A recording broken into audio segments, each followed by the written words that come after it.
Welcome back to Season 8 of the Whole Horse Podcast. I'm your host, Alexa Linton, coming to you from Vancouver Island, Canada. Thank you all for your support and listening over the last 7 years and for your willingness to think outside the box about all things horses. This season will continue to push the edges of our understanding of horses and what keeps them their healthiest and happiest with the help of some very special guests, including some of my most important personal mentors. So happy to have you back and along for the ride. Let's get started.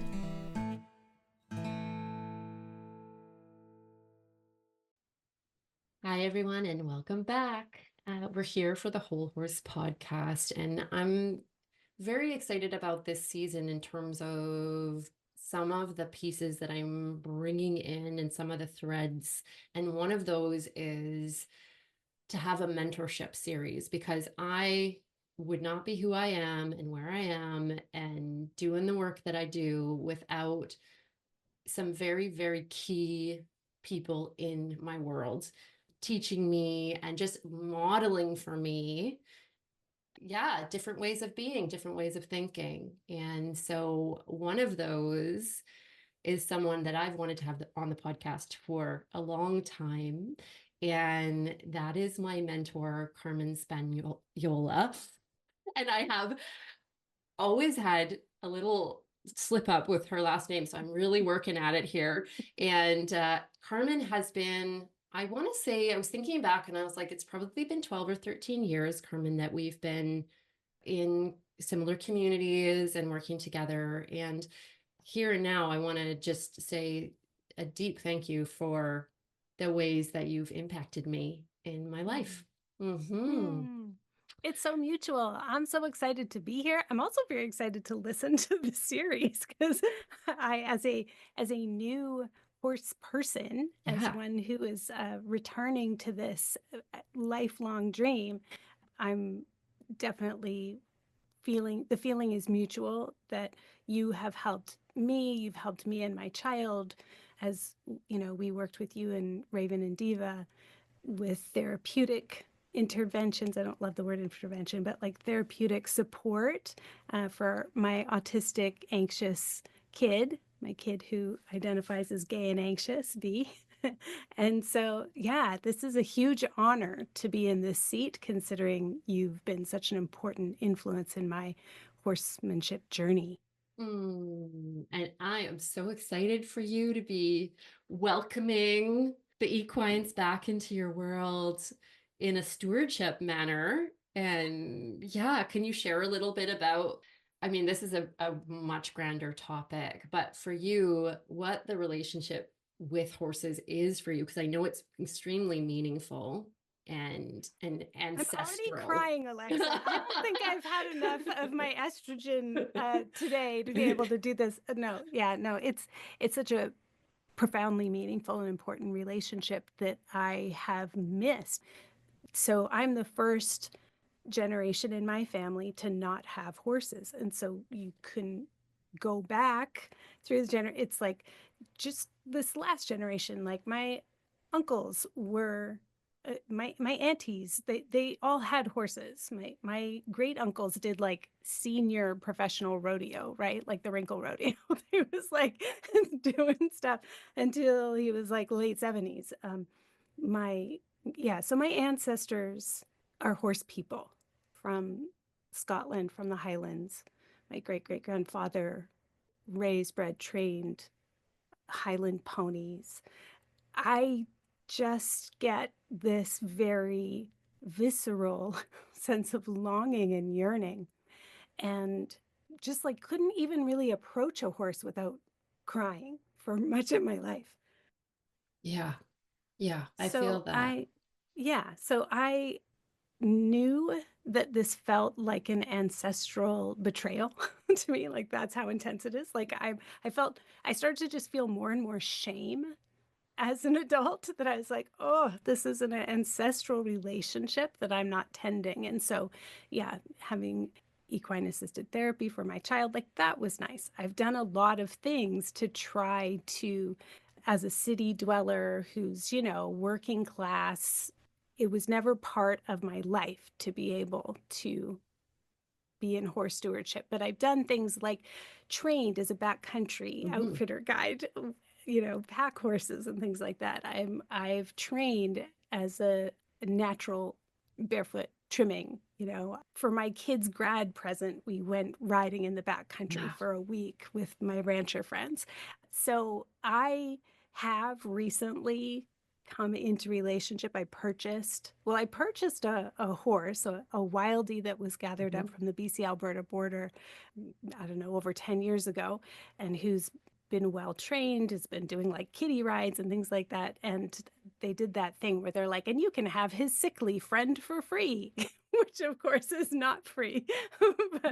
but I think I have a sense of what might be going on with the other one. So I have Mm-hmm. these two horses, but they are actually up at my rancher friend's place. They have their own 10-acre area that they're just running free, and they're adjacent right across the fence to a herd of 16 or 20 now Wow. other horses. And yeah, it's coming, it's happening. I've got land. We're planning the track system. I've done your course. I read every book on paradise paddocks.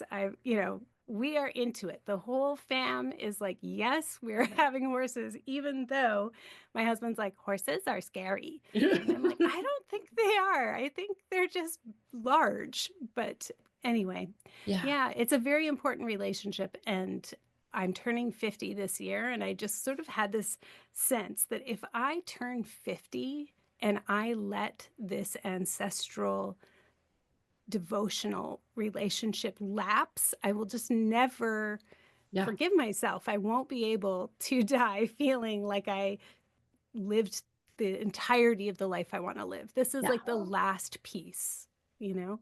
Yeah. I am feeling so much joy and excitement for you. And I'm gonna be waiting with bated breath for photos and things of your new, yeah, fellow My horse new people. herd. Yeah. Yeah. Yeah. Amazing. Yeah. I find myself referring to horses as people more and more. I just like they have so much personality and so like yeah, like they're my people. And I just love that. And there's something about being in daily relationship with a horse that I am stoked for you to start to dig into. Yeah. So there's just this building and emerging that happens that's so beautiful. Well, and I'll be honest, I'm in a pretty overwhelming situation in my life with the land, moving onto land where my in-laws are, and there's lots of rehabilitation of the land that needs to happen. And I'll be honest, my flight response is kicked in gear. And so I think this is why, like my husband, who even though he's like very overwhelmed by the whole thing, he's also like, I better get a horse or my wife will leave me. At least this way she could get on the horse. And so we have to manage the flight response somehow. And so I need a companion. I need folks I can commune with in a different kind of way, heart to heart, which is just not possible with all the humans on the land. But Oh, yeah, I'm excited. I'm slightly worried because we do have wild horses in this area. yes. And I'm a little worried they're going to try to lure my wildie away, and then maybe he'll want to go. But I'm making friends with the little herd, and hopefully it won't go that way. Yeah, well, I saw that was actually my next thing I wanted to chat with you about because I saw this beautiful video, I think it was on your Instagram, of you with the wild horses and how you took out a brush and a comb for their mane, and a really soft brush for their face. And it was just like I could feel the trust and the peace from just it was coming through so strongly, and this like settledness and groundedness in that space. And it was very moving for me because I know, I mean, they're more tame like than maybe you would find other places, but they're definitely not like our backyard horses, right? Yeah, So to yeah, allow totally. that, right?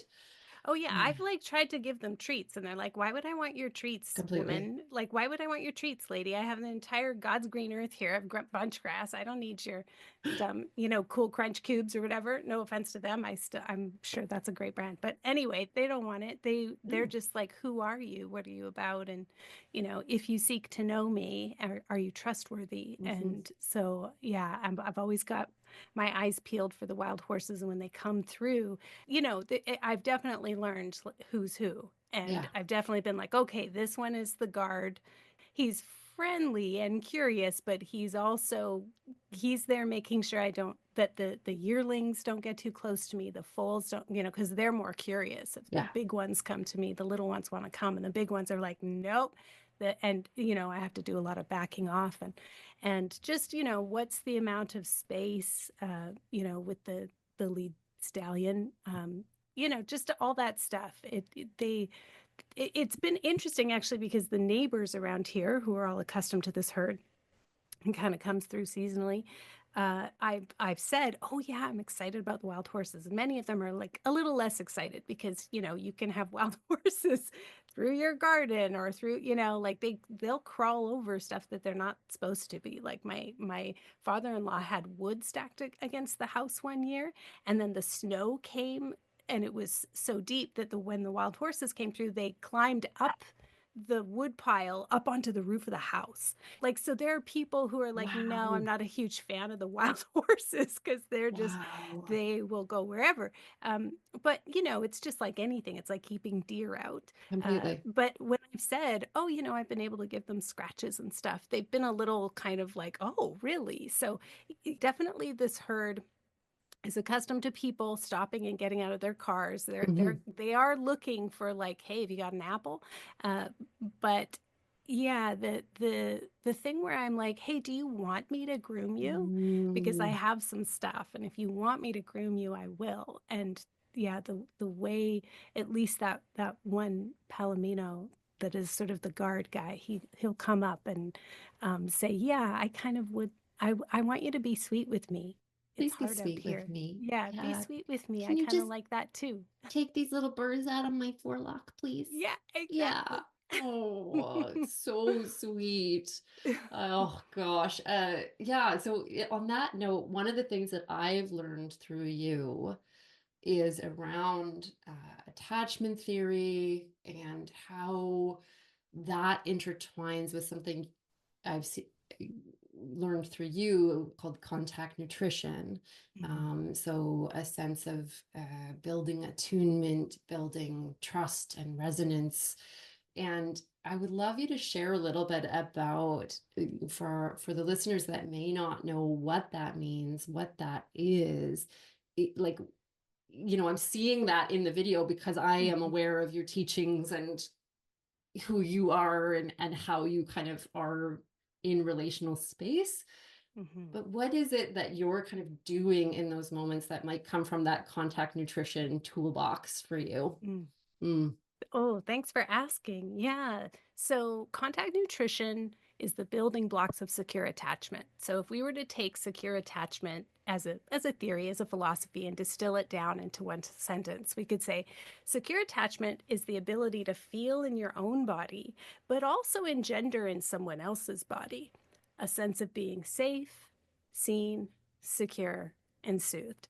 And there's lots of other ways to describe it.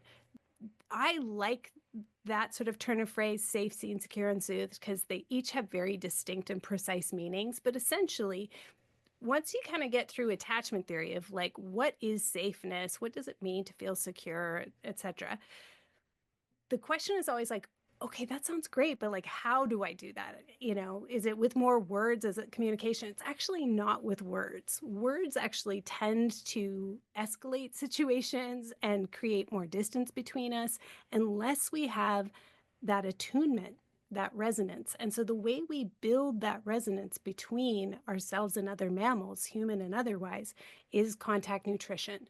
So we think of contact nutrition to secure attachment like vitamins to a healthy diet. And everybody's physiology is different, just like everybody's attachment style and trauma histories and neurotypes. Those are all different. So, like, I don't need the same amount of, yeah, like my menopausal hormone therapy is like somebody else would have. I need a different dose of estrogen because this is what's going on in my chemistry. So, not everybody wants kind eyes, for instance. Not everybody wants every kind of, yeah, some people I'm not really, a kind really eyes do. girl, usually. Okay, yeah, it can be like a little penetrative, A lot. but Yeah. yeah. So contact nutrition has these 5 dimensions, like kind eyes, vocal prosody, Mm-hmm. or like emotional resonance in the voice, safe touch, shared rhythm, and ingestion behaviors like eating and drinking together. So some people, yeah, some people are just, and certain neurotypes especially, are just like, no eye contact, thank you. Like Mm-hmm. that's too intrusive. And that's totally fine. Other people really enjoy the gaze, really love, getting in each other's eyes, etc. A lot of couples counselors want to make you do that, Right. and it's like, does not always work depending on the neurotypes. So kind eyes, when I'm like with a horse, I'm making sure that like I'm visible to them. Yeah. They can see me, they can take me in, and even if they're not, looking directly at me, I'm watching their ears. I'm tracking all the other things, right? Vocal prosody is the tone of voice, and anybody who has been on the receiving end of like condescension and patronizing like customer service voice or sarcasm or something like that knows that there's an authenticity that we're looking for true connection and true attunement. Mm-hmm. So again, it's not that you're going to baby talk to this being, this person. You're not going to talk down to them or put on your customer service voice, but you're going to genuinely meet and match them. So like, it's like a classic I don't know, cartoon meme. What do we say these days? A classic stereotype where you've got like a therapist and somebody lying on the sofa, and the person on the sofa is like pouring out the most traumatic things. And then the therapist says in this like really neutral voice, "And how does that make you feel?" And Right. it's like, okay, well, that makes me feel like you're not even listening. How did you listen? So it's very dysregulating if we don't have a meet and match. And also, if you're a person who's like justifiably upset about somebody and somebody else is talking to you, like, yeah, I know. And you can hear them wanting to say to you, calm down. Again, it's very dysregulating. So, what we want with secure attachment is this sense of attunement, this sense of resonance that you're meeting and matching me, you get me. And that also kind of comes into this shared rhythm. In that video with the horse, there's one part where I'm like, ooh, I could have waited a couple more beats there. So shared rhythm is like we're in rhythm interacting. Mm. And if the rhythm changes, I'm going to notice. I'm not going to pretend it didn't happen. So, for instance, the horse is approaching. We're really close. I'm gently, I've got the soft brush on the face, and I'm really close. And then suddenly, he perks up and he's looking away. And so, instead of being like, it's fine, I would look too and be like, what are we looking at? Where is the threat?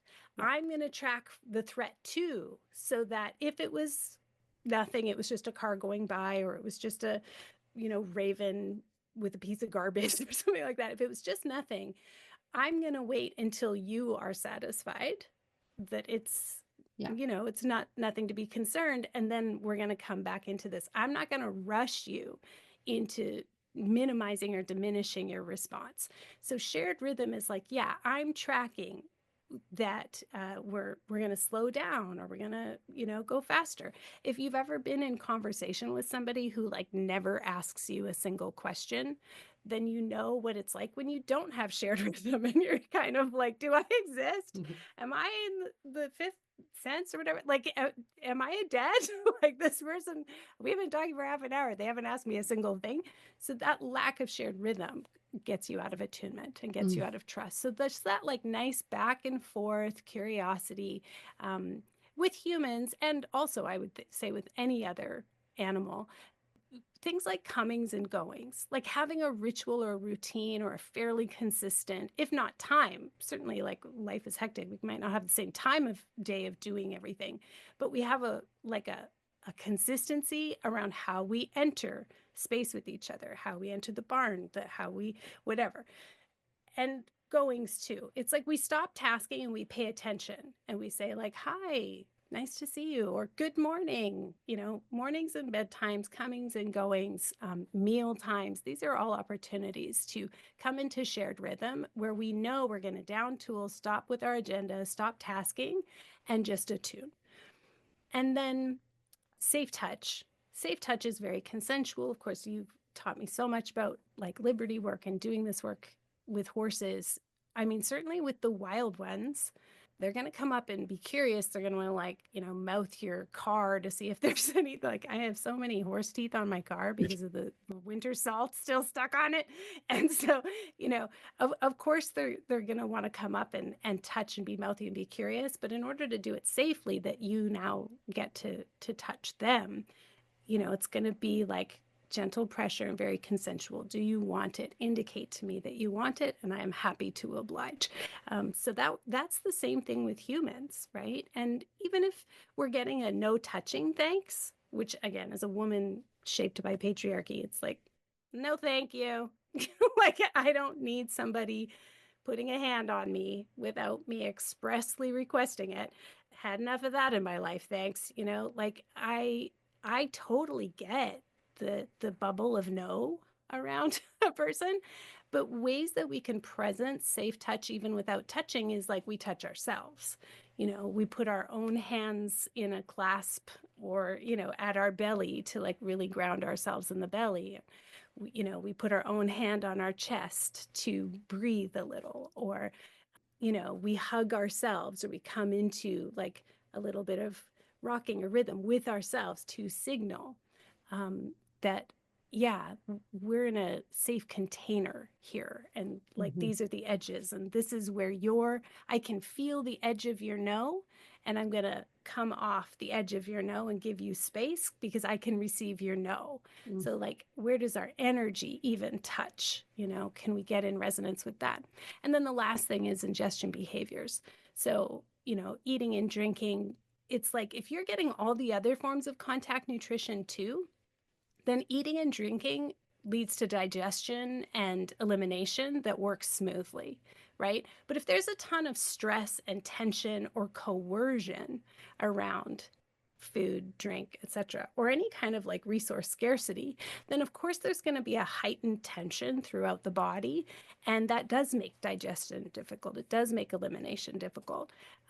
There's like 9 different spots in a human along the vagus nerve that are engaged in the gut-brain interaction. So, just dosing the field with a lot of safeness around food, resources, water, like I'm very excited about setting up my water buffet when yeah. I get the horses and being able to make, resource plenitude and abundance, but also novelty and diversity and choice part of just creating a nicely managed emotional environment. So humans need it, horses need it, all the animals need it. And all of those things taken together are how you get to that feeling of being safe, seen, secure, and soothed, which I think is, this is one of the inherent things in humans that makes us our best. And I think all life needs this, whether it's big mammals, charismatic mammals like horses, or tiny little beings like yellow bells or bunchgrass. Like, all of the earth needs to feel a sense of abundance, of attunement in order to thrive. Yeah. I'm excited to have the opportunity to do that on a daily basis with horses. Yes. Yes. And I told Carmen at the beginning, we had kind of a plan, but I tangent. And here is a little tangent because we just moved onto our own land here, which is really, really exciting. So and exciting. You've moved onto your, space for a long while, hopefully, as well. This is our forever land. Right. This is it. This is our collapse plan. Same here, right? Collapse plan here. And it's really been so interesting because I noticed some, and maybe this will lead us into this next place. I noticed some of my like colonial kind of dominance mindsets just kind of sneaking their way in a little bit. And it could be as simple as like, I'm just going to get in the garden right away and like start pulling weeds and start doing stuff.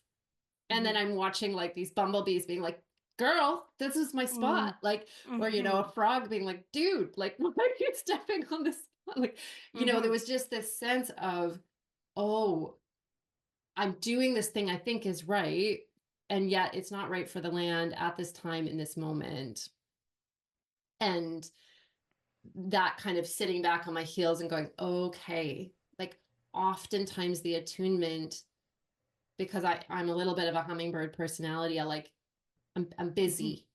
And so there's a sense of like, I got to do the things, I got to like make the things happen. I got to, and I've heard over and over, like, take a year, take time, watch what happens, watch the flow. And that sense of the attunement coming more deeply in of like, what does the land actually want to be doing in relationship with us? Yeah. Yeah, absolutely. Well, and starting with the land, I think is so great before we get to large charismatic mammals like humans and horses. And of course, like you are trying to keep them safe and you're trying to like get a good start and you're not going to like press pause on everything because some things might be time sensitive, including maybe regenerating the land, etc. But yeah, before I came to so this land is a totally different ecosystem. I'm so lucky that even without having infrastructure for a horse yet, there's horses here that just are running and, there's foals. It's really exciting stuff. And this is because I'm in a desert. I'm in high alpine desert. And so there's like the blessings and the burdens of being here as like a temperate rainforest, West Coast, 3 generations on the southern Vancouver Island gal is like, wow, this is not my ecosystem. And yet I have to admit that when I pause and slow down and I get underneath my sort of like scared, displaced, untethered, abandoned little kid who's like, my parents haven't picked me up after school. Like, I've just been deposited here and I don't know this place and who's coming to rescue me.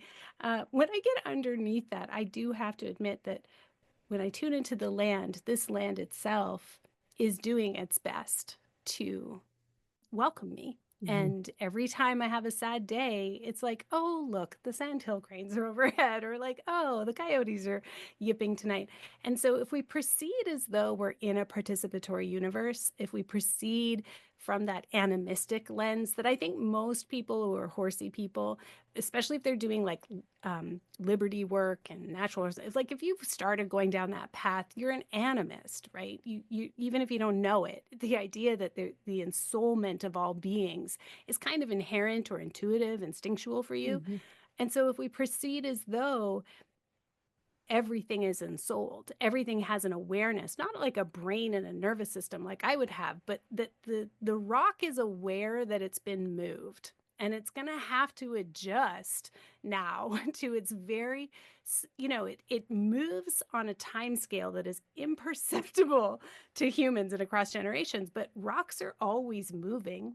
They're always doing something, right? And so if we proceed as though every rock is busily engaged in its time scale of like carving the earth, we do maybe pause and go like, oh shit, like I'm so sorry. Did I just set you back? Did I wreck the lichen that's been there for 200 years? Like, so we do just kind of slow down a little bit when we attune.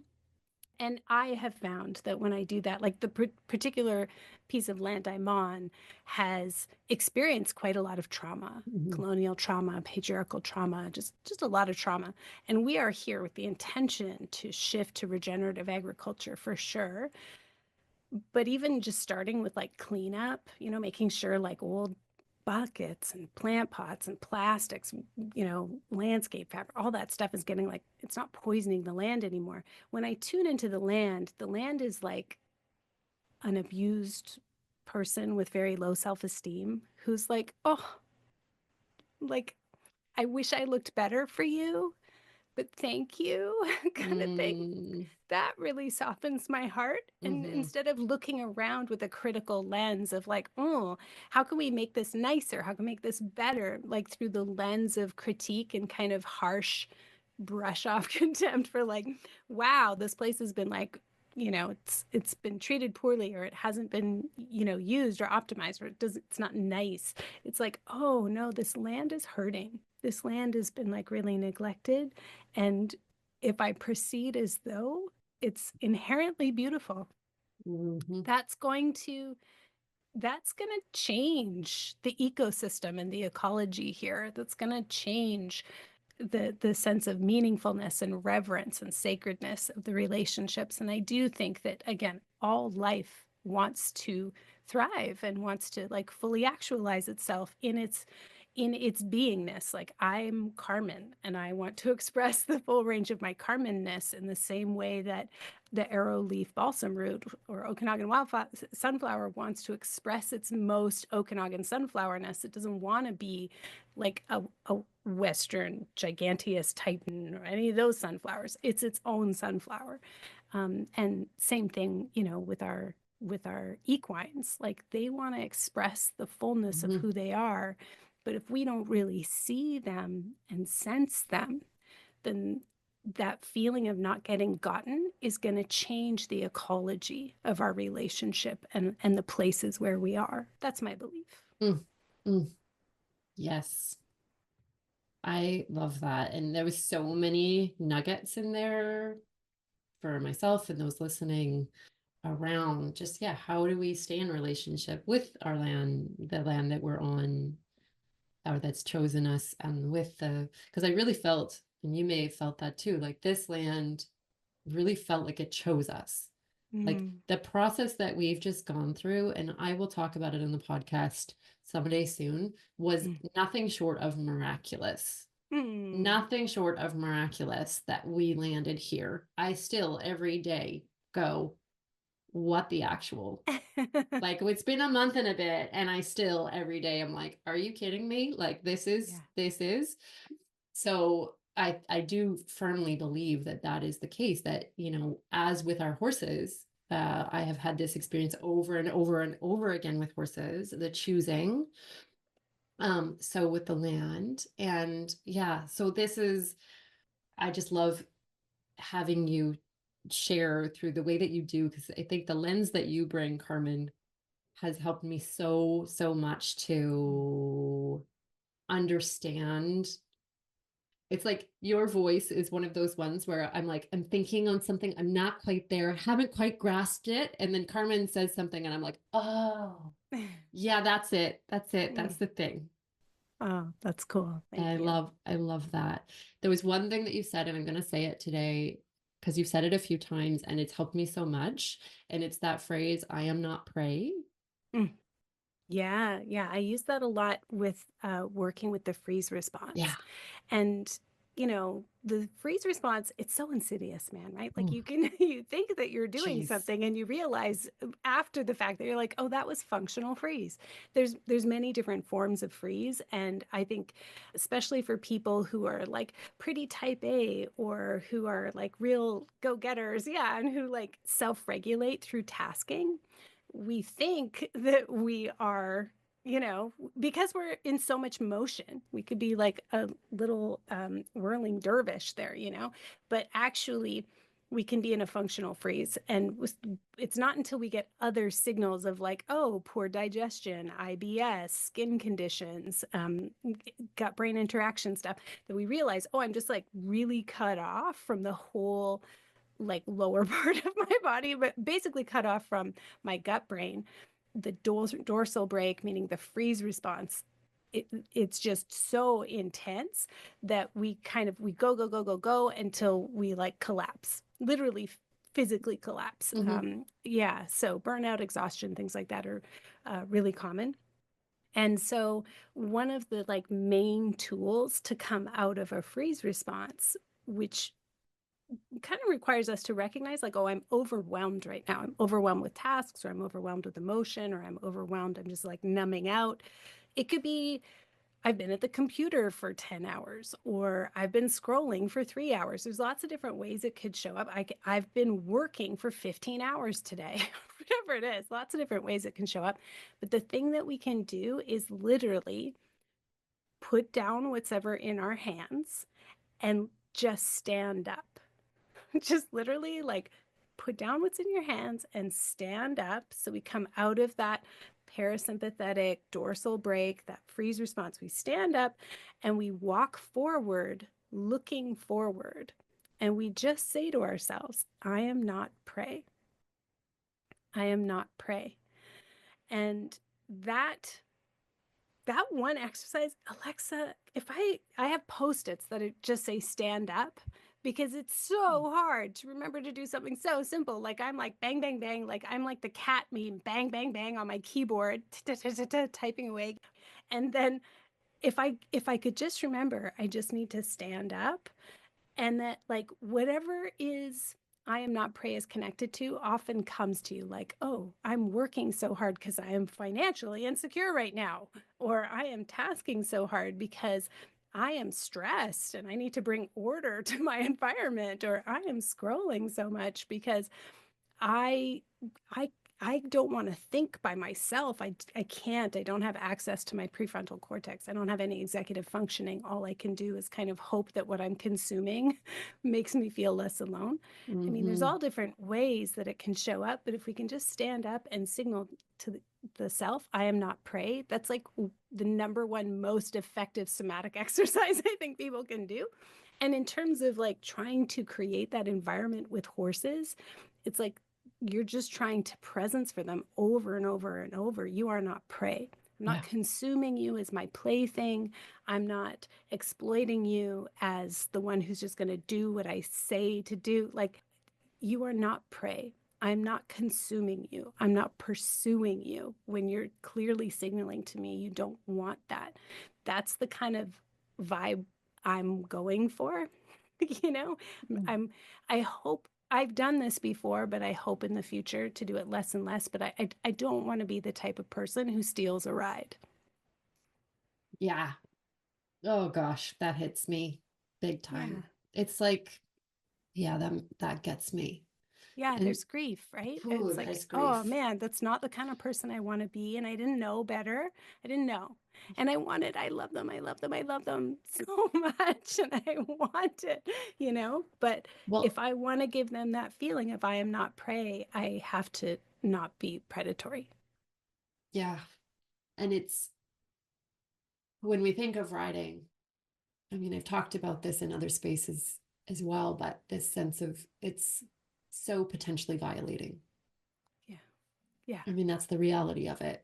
And yeah, and that hits me so hard because I think in one part, Diva's now, I say fully retired, but there's this little part of me that's like, can I go steal a ride? And I know that Yeah. sounds horrible, but I miss it so deeply. Yeah. I miss that Oh, bond with her oh, so deeply. We rode for 21 years oh. together. Yeah. And so Yeah. there's a grief there for me that's like, oh my God, like I Totally. don't And have this is that so anymore. reasonable. It's It's so so reasonable. It's reasonable. so reasonable. I had, when you say 21, my kid's 21. And when I was sort of grappling with the developmental changes that were happening as their autism and their mental health challenges and diagnoses were still kind of like, we're trying to figure out what was going on. Yeah. And when my child said to me, I never gave you consent to hug me, like in my life. And of course, at first I was like, I gave you life. Like I was so, I was like, right, okay, I'm an attachment practitioner. Ooh. So like I can receive your no. But when it started to become eye contact and I couldn't get that, it's like, Oh, here's the thing about contact nutrition. I don't necessarily like I still need it. I need it as a mammal. I need that touch. I need our relationship. I need the kind eyes. But also my ability to manage my own emotions and needs and my maturation as a mammal is to say, okay, I'm getting a no from my child on eye contact, but I can source it elsewhere. and I can presence to them in like a light or loving and joking way, not coercive, but again, like what's the energetic bubble? Give space, but just presencing that it's here if you ever need it. You know, it's here if you want just a little dose. And then when my child at bedtime, for instance, would look at me and say, "Okay, I love you." It's like the one time in 24 hours I got to see their beautiful eyes, you know? And it's like, but I get it. You miss the contact like oxygen, Yeah. you know, and but laying down agenda because we want to serve the secure attachment. We had that attachment's the most important thing. And if Yep. that means like I'm a competent protector to this animal with horses, for instance, like if you're in charge of their food and water, this is an intrinsically coercive relationship then, right? And so I need to hold that power in a very sacred kind of way. And so, like laying down my agenda can be very painful. I'm going to have to get that elsewhere. I'm going to have to get it from a horse that's like really in my pocket and really like give me a job, just like my dog, right? Like who's border collie. It's like, I want a job, but I also kind of don't love you telling me what to do. So we have to kind of work out that relationship. But it's like, yeah, where am I getting yeses? It's just like picking flowers in my garden. Sometimes when I like tune in, oh, I want that zinnia or I want that rose, that particular rose is like, no. But very often I'll look around and someone else is waiting Yeah, in the like breeze.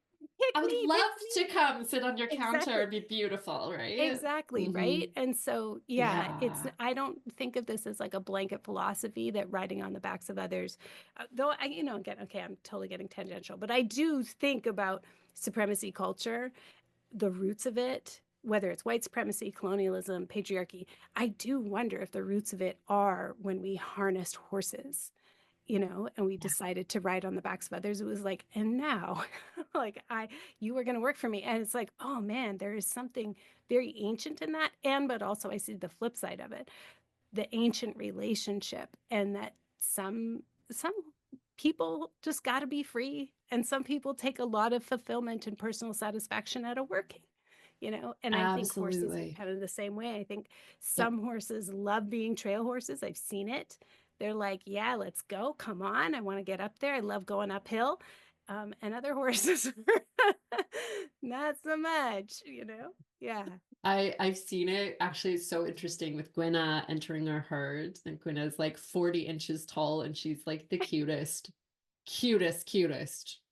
I mean, I'm biased, but still, Yeah, she is. little Shetland mini pony I've ever seen. And her little face in the morning. But she loves to work.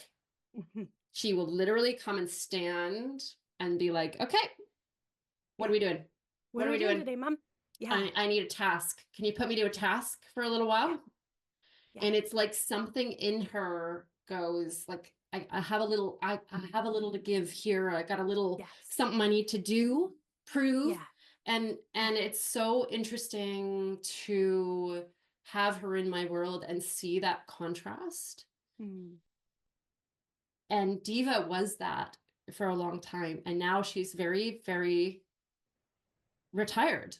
Yeah. She's like, give me hay, open this hay Yeah. door and give me hay and treat me like a princess because I am, and we're good. Yeah. Yeah. Yeah. Totally. And it's so neat to see, like, oh, okay, like I've got, let's go for a walk, Gwenna. Let's go do Mhm. something. And she's Mhm. like, absolutely, let's Yeah. do it. Right. Yeah. That kind of yes to me brings so much joy. Yeah. Yeah. And And that how good for you as a steward to be like, I need this I need this contact nutrition, I need engagement, I need to feel wanted, yeah, you know. And so like, yes, that's great. And we can, you know, honor that Diva's living up to her name in the sense that she's like, I have arrived and I feel no need to prove anything to anyone. And I'm retired, thanks. Like, yeah, just enjoy my beauty. It's like, okay. totally. loud and clear. Loud and clear. Absolutely. Here's some more hay. Yeah, exactly. Yeah. Oh, beautiful. Beautiful. I know this weekend there was a couple trail riders that came and parked and rode out from here. And I was like, okay, just be with that little sense of envy. It's okay. Yeah. It's okay. Longing. Yeah. Ah, we'll Yeah. find it again, right? Yeah, you're just a Mm. mammal. It's okay to want that and Yeah, channel it in a place that's more receptive. absolutely. Yeah. Absolutely. I can't believe we're coming to the end. Can we do this again sometime and get to like Yeah, the for sure. rest of my list of questions? Yeah, for sure. Let's talk about how we are preparing infrastructure for collapse Yeah, with our equines yeah, and our contingency planning and just like ways to face resource shortage and becoming more self-sustaining and just all that stuff. yes. Limits. I want to talk about that for sure Mm, because mm, I definitely it's definitely on my mind having moved to like a wildfire zone and yes. and droughts, and I have different problems here than I was preparing for instance with like sourcing hay and stuff on the Yeah. island versus here in the Okanagan. But I'm excited to listen to your mentorship series, and I'll be excited to hear what they would say about Totally. collapsing things. So yeah, I'll Yeah. come back for sure. Phase two coming up, everybody. That's right. So before we complete, Carmen has so many resources and they have helped me so, so much. Like, small example, I know you need to go. That I signed up for her Numinous Network for 1 month in February. You probably saw 1 month because I was quite literally falling apart during this move. I Mm, was like doom scrolling and really, really in my anxiety. And I was like, stressed, I yeah. need help. I need help, but I need it not to be out and about and And whatnot. And I intense, thought, yeah. I need Carmen. And so I went on, I signed up for a month. I started your gut directed hypnotherapy program, and it got my ass through. Thank you. Thank you. I was so appreciative. So, Carmen's Numinous Network, I can't say enough. So helpful. Yeah, Carmen has an amazing podcast, the Numinous podcast. Please listen, it's so good. Anything else? I know you've got a new book out as well. Oh yeah. Oh Yeah. yeah. I have this book, Spells for the Apocalypse, Practical Magic for Turbulent Times. Mm-hmm. It's things you can do, 5-minute rituals and practices, rituals and remedies for going through collapse times. And I would also say that if there's anybody who's like a space holder, anybody who's a facilitator or a therapist, or Mm, anybody who's working with groups, and again, it could be like human groups, but it doesn't have to be, or it could be like you're working with horse people and their horses. Anybody who's doing facilitation, I have a summer cohort coming up. It's never a long training, but I'm doing it for the people who are teachers, basically, or like, oh, I want to get this done in like 7 weeks. And it's facilitation in a way that's trauma informed for sure, somatically grounded for sure, but also uh, attachment oriented mhm. and collapse aware and justice oriented. So it's quite a brave way to facilitate, but I think if you're a horsey person, you probably already have an intuitive sense or an instinctual felt sense of how you would like facilitation spaces to be. And this training level 1 happening in July and August of 2025, many people have said, who are like very experienced facilitators, have said it was a corrective experience for me as a participant. And so I would encourage people to check it out on my website, carmenspagnola.com. I can attest to it being a corrective experience. Yeah, it was really, really powerful for me on levels that I didn't really expect at all. So thank Mm. you. Yeah. Mm. Thanks for Yeah. having me, Alexa. This has been Oh, really wonderful. I'm so honored to be like in your community. So yes. yeah, thank you for all you do for horse people, horse lovers out there. I appreciate you so much. Thank you for being here. And thank you all for listening in, and head over to Carmen's website. Check her out. Her work is amazing. All right, everybody, have a wonderful day. We'll talk with you again soon. Bye for now. As always, thanks for listening to the podcast. so great to have you here. And I hope that this season has proved to be rich with knowledge and interesting things and people. And I wanted to just check in and see if you've checked out Outside the Box Equine yet. This is where all of my horse stuff is now hosted. That includes all of my online courses, including kinetic communication, redefining equine, and my Build a Horse Track System course. It also includes Nicole Jory's Hoof Care Foundations course, which has gotten rave reviews for anybody who is interested in building their skill set. And when it comes to hoof care, this is the course for you. So head on over to outsidetheboxequine.com and check it out. Talk to you soon. Bye for now.